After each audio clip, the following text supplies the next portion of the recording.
America in this last century, on a number of occasions, worried about smaller nations. They concerned themselves with smaller nations against bigger nations. And on a number of very, very famous occasions, we worried about a smaller nation, and we protected them, and we armed them, we trained them, and then those smaller nations became our biggest enemies. Just to give you two examples, we armed Afghanistan. The reason we, America, armed Afghanistan, because Afghanistan was on the cutting edge with Russia. And Russia actually invaded Afghanistan, and we gave them all kinds of weapons, including shoulder-carrying surface-to-air missiles, which could knock helicopters out of the sky. And then when Afghanistan became our enemy, they used those very, very same missiles to blow our helicopters out of the sky. And the second example is Iraq.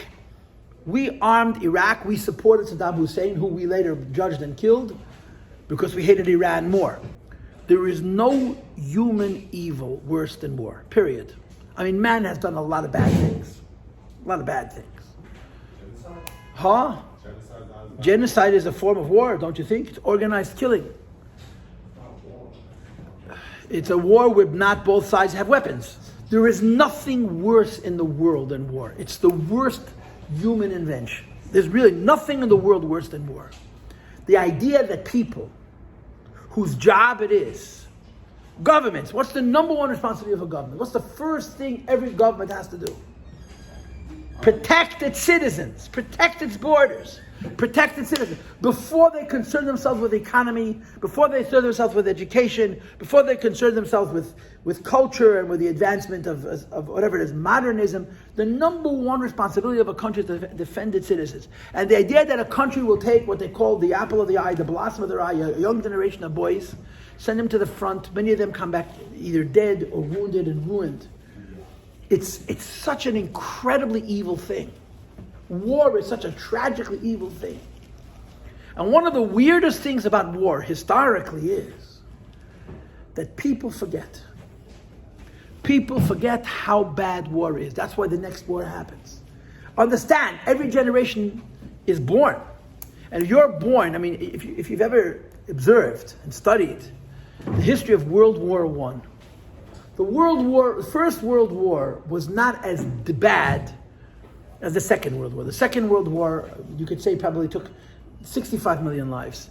The First World War probably took 25 million lives. But in many, many ways, the First World War was much worse. Number one, the First World War changed the map of the world.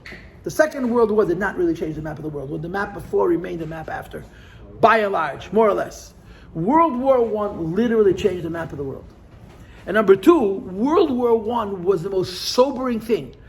Europeans, modern people used to use the word chivalry. I don't know what the word chivalry means exactly, but it basically means it's cool to be tough, stronger than your neighbor, and if you could, you can kill him and take what he has. In other words, not so long ago, people saw war as a lifestyle. Being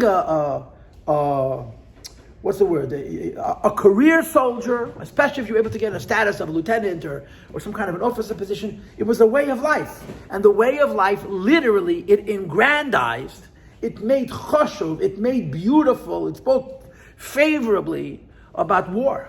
When World War I started, in the streets of Berlin and in the streets of Paris, they were singing and dancing. Now, the last great war that was fought in Europe was in the 1870s. Between Germany and France, when Germany defeated France.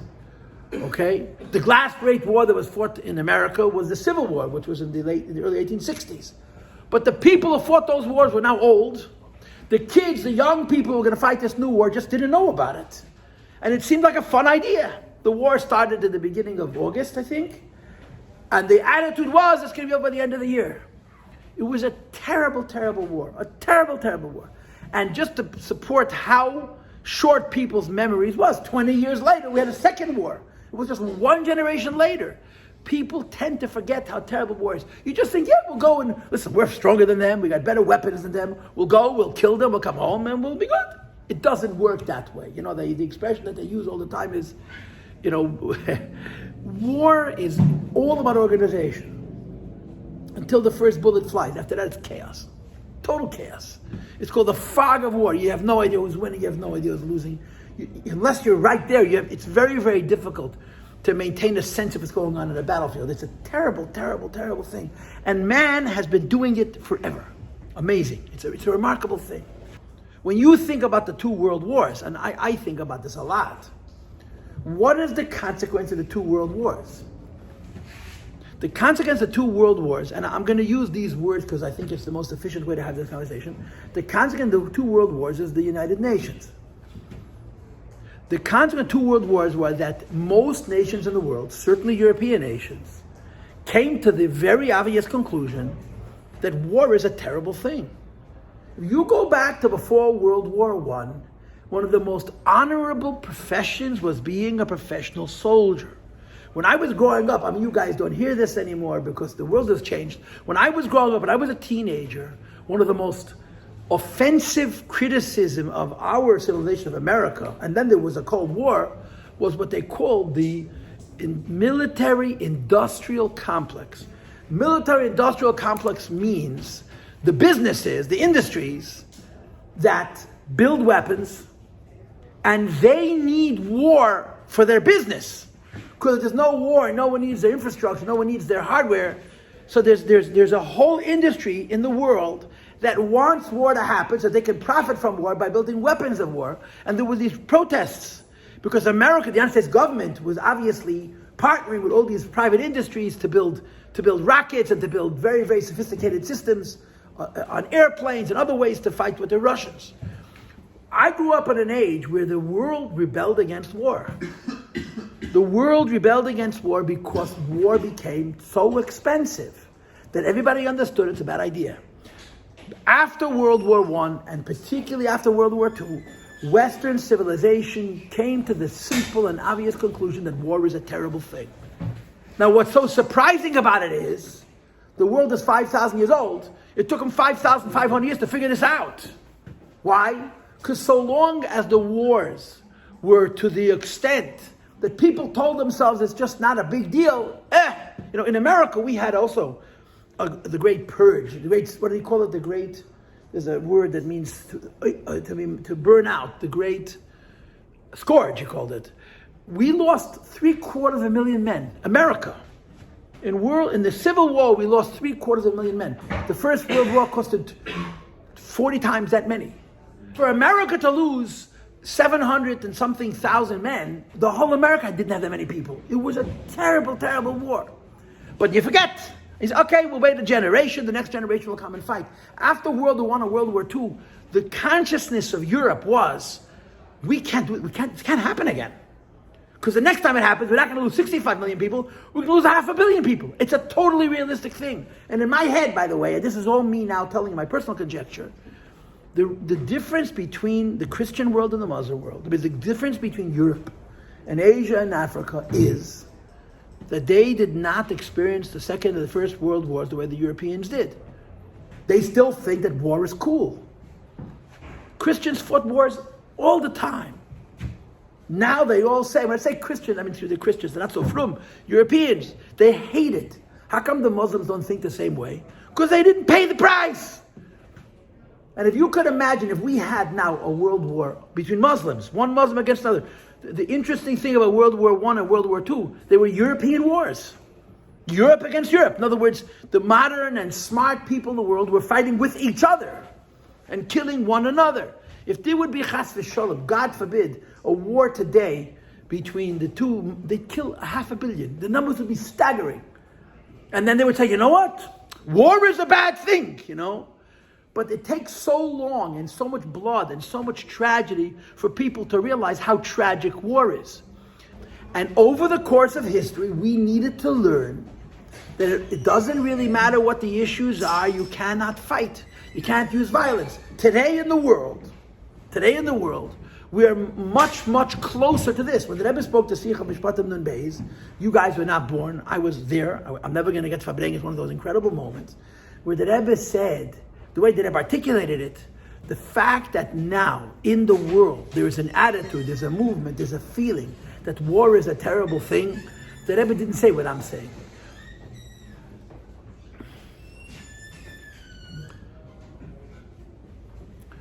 The Rebbe said, because this is the influence of Mashiach, They say historically people have always fought wars.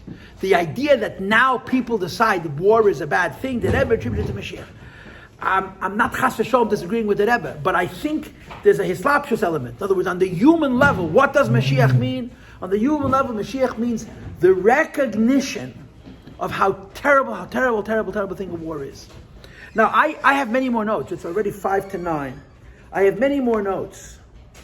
But I don't have time to share them all, unfortunately. I'm just going to say one point. And that is, war is weird in Torah. War is very weird in Torah. Torah makes it very clear that war is a terrible thing. But at the same time, Torah legitimizes war. Torah legitimizes war in many ways. Most significantly, that if two nations fight, and one nation defeats the other nation, and they take their land or a part of their land, they're not considered ganavim. It's legally theirs. Two nations fight, and one nation wins, and the other nation loses, and the victor takes all or a part of the territory of the vanquished or the defeated nation. It is legally the land of the new country, which is, by the way, the pshat and the Rashi, that when the Goyim scream to the Yidden about Eretz Yisrael, list them, you're thieves, the Goyim don't say the Jewish people are thieves based on international law. The Goyim say the Jewish people are thieves based on Torah law. Because in Torah law, if you own land and you have a war with a neighbor and the neighbor takes the land from you, it's no longer yours, it belongs to theirs. Now, if you fight a second time and you win the land back, it becomes yours. We lost Eretz Yisrael and we run around screaming, it's still ours. That's why the Goyim scream, list them at them. How are you any different than anybody else? War is a legitimate means, not a good means, but a legitimate means of taking possession of real estate. It's a legitimate way the Jewish people lost to Nebuchadnezzar. The Jewish people lost to Titus. It's not ours anymore. Why are we screaming it's ours? And whatever the answers are, those are religious answers, that the Jewish people have a different relationship with the Eibishter, and therefore there's literally different rules when it gets to the Yidden that applies to other people. So the Torah legitimizes the authority of war. Now, again, the reason I didn't like last week's talk is because when I was done with last week's talk, I sort of felt like I had condoned war. When I finished last week's speech, the way I felt about it was that I had said that war is a good thing. War is a terrible thing. But until mankind learns the lesson that war is terrible, or to use it in more holy words, until Mashiach comes, and Mashiach doesn't mean we're all going to be the same. Mashiach doesn't mean we're all going to get along. Mashiach means we're going to find peaceful ways of resolving our differences. War is a fact of life. And there's two ways to live, not to have a war and yes to have a war. You can't fight a war halfway. When there's a scenario of war, there's a different set of rules. Even in Torah, there's very, very different rules about conduct of a soldier during war than there is at any other time. It's unfortunate, it's a bad thing. But if there is a war, you can't fight a war with your hand tied behind your back. If you're going to fight a war, you got to fight to win. And you can't sort of, what do they call it, when it comes to Israel, they're always saying, it's disproportionate. Of course it's disproportionate. I'm stronger than him, so I can hit him harder. What's wrong? It has to be fair. But what I'm trying to say is, last year I sort of walked away from my class sort of feeling like I was condoning war and I wasn't happy about it. So this is why I wanted to redo this class. Here's the lesson. We're people. And we have differences. We have differences with the person sitting at the table next to us. We're going to get married, we're going to have wives, we're going to have differences. And the bigger a group of people, the more likelihood for there to be differences. The idea that all differences can be smoothed out, that everybody could always be happy, is a lie. It's a fantasy. It's not true. You can't make everybody happy all the time. But you have to figure out how to live peaceably. You get married to your wife. Women have a very different nature than men for many, many different reasons. And she's going to have her kindness to you. You're going to have your kindness to her. And you're going to have two choices. One choice is to be right, and the other choice is to live peaceably. If you want to be right, you'll be 1,000% right, and you won't have a marriage. But you'll be right. Or you could say, being right is nice, but having shalom bayis is more important.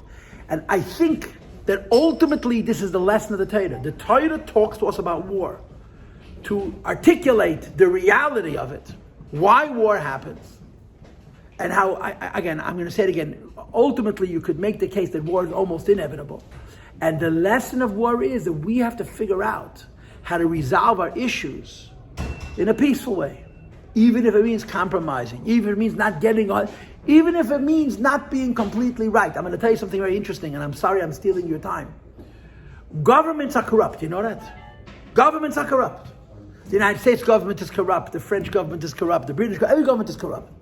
The problem with governments is there's nobody to police them. Unless they're really, really, really corrupt, the people at the top can do whatever they want. So you have people who are running around all over, you have to punish them and punish them and punish them. Guys, you have to understand something. The only thing worse than a corrupt government is, you know what? No government at all.